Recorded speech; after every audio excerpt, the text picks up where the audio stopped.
Hi guys, Ninja Bear here, and today I was going to do something different. I wanted to go ahead and kind of create a little mini podcast or a little mini YouTube series about how to start a business up for under 10 grand. First of all, you need to have the 10 grand. Uh, as far as getting a loan or something, I highly don't recommend getting a loan just to start up a business um, for under 10 grand. But the first step that I wanted to go ahead and just like briefly describe is uh, doing it yourself, depending on the state that you're in, could be detrimental. And for the first price tag that I highly recommend is creating an LLC or an S corp or a corporation, which should cost you somewhere between, with a CPA or a lawyer, somewhere between $500 to $1,500. $1,500 is probably taxing, so to speak, but depending on what you're doing, you might be better off, of course, with a better lawyer who's going to be a good registered agent, and you might just be better off going that route if you find that golden ticket lawyer. Um, but overall, that's the first step, which you could go through LegalZoom or another type of service, which you could start off and do and budget probably about $100 or so, just out of cost basis, for just the creation and formation of your LLC. Now, there is the trick of doing it all yourself.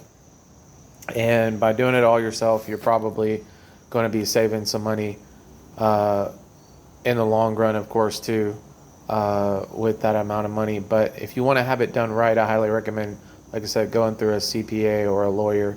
Go ahead and cash out that money and spend it. So let's just say, on average, you're going to be spending probably about $750.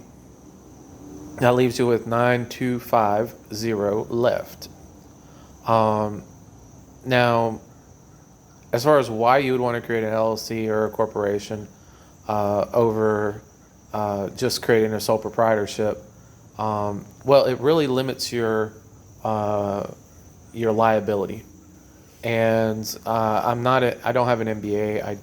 Not a lawyer to give legal advice, of course, but limiting your liability is also one of those things that, with people suing nowadays for coronavirus or whatever else, it's one of those things that you probably want to go ahead and protect yourself.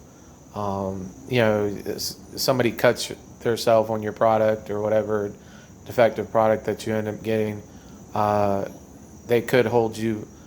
They could potentially, of course, try to sue you. Of course, there's grounds for suing for pretty much anything in the world. So why not have a corporation that's going to go ahead and take care of that? So, like I said, in doing it right, let's just say 750 leaves you with 9250. The next step is going to be having a business plan. You can make your own business plan, and it's probably best that you do it yourself. However, there are services out there that that can be offered for anywhere as low as $500 to approximately like $1,500. I would say on the budget end, being able to get a business plan for $500 after a questionnaire and stuff, worksheet that you'll probably be entitled. They're not entitled. They'll be sending you the forms or whatever to fill out. Might be a decent route as far as time goes, and they're going to be able to, if you have the right place to go to. I'm not recommending anybody, of course, but that's going to be about $500. We'll just say on average probably another $750. That you end up spending on a business plan. So that leaves you with 15 and costs. So now you have $8,500. With the $8,500, I can go ahead and get into more detail as far as what kind of business that you're opening up. But you would probably want to go ahead and have a first and last month's rent for whether it's going to be a warehouse. Of course, yes, you can do this from home, but we're talking about trying to be independent and not try to cut corners here. You'd probably be able to find a spot for a first and last month spot. You're going to try to keep something under $1,000 a month. With utilities and fees and everything else, that's going to add up to your phone bill, your internet, your if you don't need internet, I mean, goodness, I think everybody needs internet, but if you don't need a phone, I mean, everybody needs a phone, of course. People need something. So I'm going to say about $1,500 a month. That's going to be first and last month's rent, which leaves you with probably you want to have saved, of course, first and last month's rent. You might want to get like a year lease if possible, especially in these trying times with small businesses, of about $3,000. So that leaves you now down to $5,500. So with $5,500 now, you're going to be doing everything by yourself, of course. Still, you're going to be your own employee, and that's going to leave you with just enough money to be able to start up with your capital, your inventory.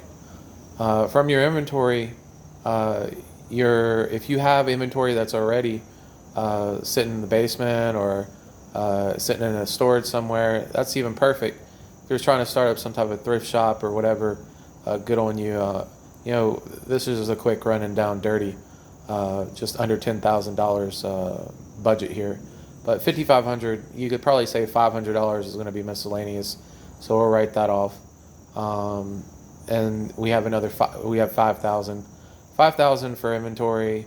You're going to need some good markup items, or you're going to be able to need some possible high dollar winners. So first and last month's rent. Your last month's rent is not counting toward last month's a lot of times on leases.